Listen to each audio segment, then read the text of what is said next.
चुनाव की तारीखों के ऐलान के साथ ही सियासी बयानबाजी का दौर शुरू हो चुका है। तारीखों की घोषणा के बाद प्रदेश कांग्रेस अध्यक्ष गोविंद सिंह डोटासरा के आवास पर कांग्रेस नेताओं की बैठक हुई और बैठक में परिवहन मंत्री प्रताप सिंह खाचरियावास और कांग्रेस नेता धर्मेंद्र राठौड़ सहित पार्टी के कई विधायक मौजूद थे। बैठक में वल्लभनगर और धरियावद विधानसभा सीट के उपचुनाव को लेकर टिकट वितरण, चुनाव प्रचार सहित अलग अलग मुद्दों पर गहन मंथन हुआ है।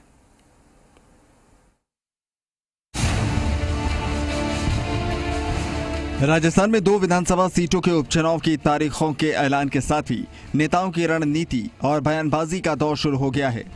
प्रदेश कांग्रेस अध्यक्ष गोविंद सिंह डोटासरा ने आज चुनाव को लेकर पार्टी नेताओं और विधायकों के साथ बैठक की।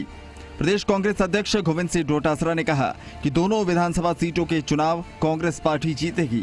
राजस्थान की जनता सरकार के कामकाज पर मुहर लगाएगी। इससे पहले भी कांग्रेस ने पंचायत निकाय और उपचुनाव में शानदार प्रदर्शन किया है।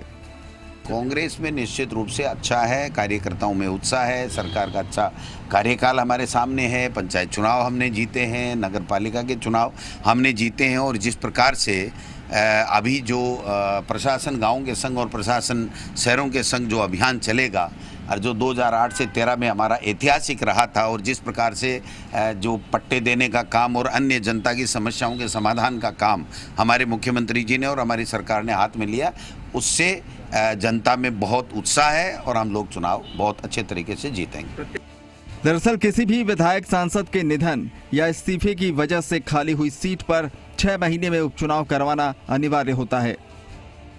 वल्लभनगर सीट पर जून अंत तक चुनाव होने जरूरी थे, लेकिन कोरोना के प्रकोप का हवाला देकर चुनाव आयोग ने विशेष छूट दी। हालांकि इससे पहले 3 सीटों पर अप्रैल में ही उपचुनाव करवाए गए थे, लेकिन चुनाव आयोग ने वल्लभनगर सीट पर उपचुनाव की तारीखों की घोषणा नहीं की।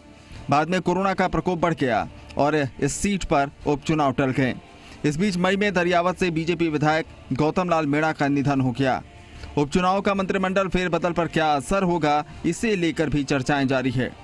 दरअसल वल्लभनगर चुनाव के प्रभारी प्रताप सिंह खाचरियावास हैं, तो धरियावद में चुनाव समिति के चेयरमैन मंत्री अर्जुन लाल बामणिया हैं। इसके अलावा वल्लभनगर में मंत्री प्रमोद जैन भाया, उदय लाल अंजना, विधायक गणेश घोगरा, दयाराम परमार, लाखन मीणा और पूर्व मंत्री पुष्कर डांगी को सदस्य बनाया गया है। धरियावद उपचुनाव की समिति में मंत्री अशोक चांदना, पूर्व सांसद रघुवीर मीणा, विधायक महेंद्रजीत सिंह मालवीय, रामलाल मीणा, कांग्रेस नेता दिनेश खोड़निया और धर्मेंद्र राठौड़ को सदस्य बनाया गया है। ऐसे में चुनाव से पहले मंत्रिमंडल विस्तार फेरबदल से कई मंत्री विधायकों की भूमिका पर असर पड़ सकता है। हालांकि ये सब मुख्यमंत्री अशोक गहलोत और पार्टी आलाकमान पर निर्भर करेगा। उपचुनाव की इन दोनों सीटों की बात की जाए तो इसमें वल्लभनगर ज्यादा हॉट सीट है। यहाँ कांग्रेस बीजेपी के सामने भिंडर चुनौती है। भिंडर इस सीट से पहले भी विधायक रह चुके हैं। कांग्रेस में यहाँ दिवंगत विधायक गजेंद्र सिंह शक्तावत की पत्नी प्रीति शक्तावत दावेदार हैं।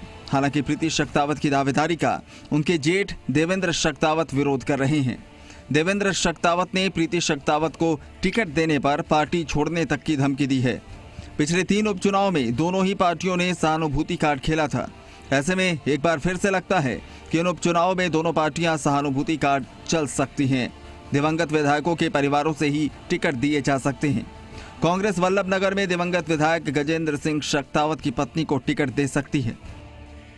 धरियावद में बीजेपी दिवंगत विधायक गौतम मीणा के परिवार से टिकट देने पर विचार कर रही है। कांग्रेस का दावा है कि पार्टी में टिकट को लेकर कोई झगड़ा नहीं है। वल्लभनगर की जनता वोट देगी कांग्रेस को, इसलिए देगी, आपने देखा अभी पूरे देश में, हिंदुस्तान में एक मॉडल बन गया राजस्थान, जहां पे एग्जाम देने जो बच्चे जा रहे हैं वो रोडवेज में फ्री, प्राइवेट बसों में फ्री। चीफ मिनिस्टर ने कह दिया कुछ भी हो सब लोगों को फ्री लेकर जाइए। डेमोक्रेसी में काम करने वालों की वैल्यू बढ़ेगी, इसलिए जरूरी है कि जनता भी ईमानदारी से फैसला करेगी और निश्चित रूप से हम चुनाव जीतेंगे। पंजा जीतेगा, कांग्रेस जीतेगी और रिकॉर्ड बनेगा रास्ता। मिशन 2023 की चुनौती से पहले ये दोनों चुनाव सत्ताधारी दल कांग्रेस और विपक्षी भाजपा दोनों के लिए ही बेहद महत्वपूर्ण हैं। ऐसे में प्रतिष्ठा की इस लड़ाई में दोनों ही दल कोई कोर कसर नहीं छोड़ेंगे। इतना जरूर है कि सत्ताधारी दल होने के नाते कांग्रेस पार्टी इन चुनाव में फेवरेट मानी जा रही है, लेकिन फिर भी दोनों ही सीटों पर कांग्रेस की राह इतनी आसान नहीं है। सुशांत पारेख, जी मीडिया, जयपुर।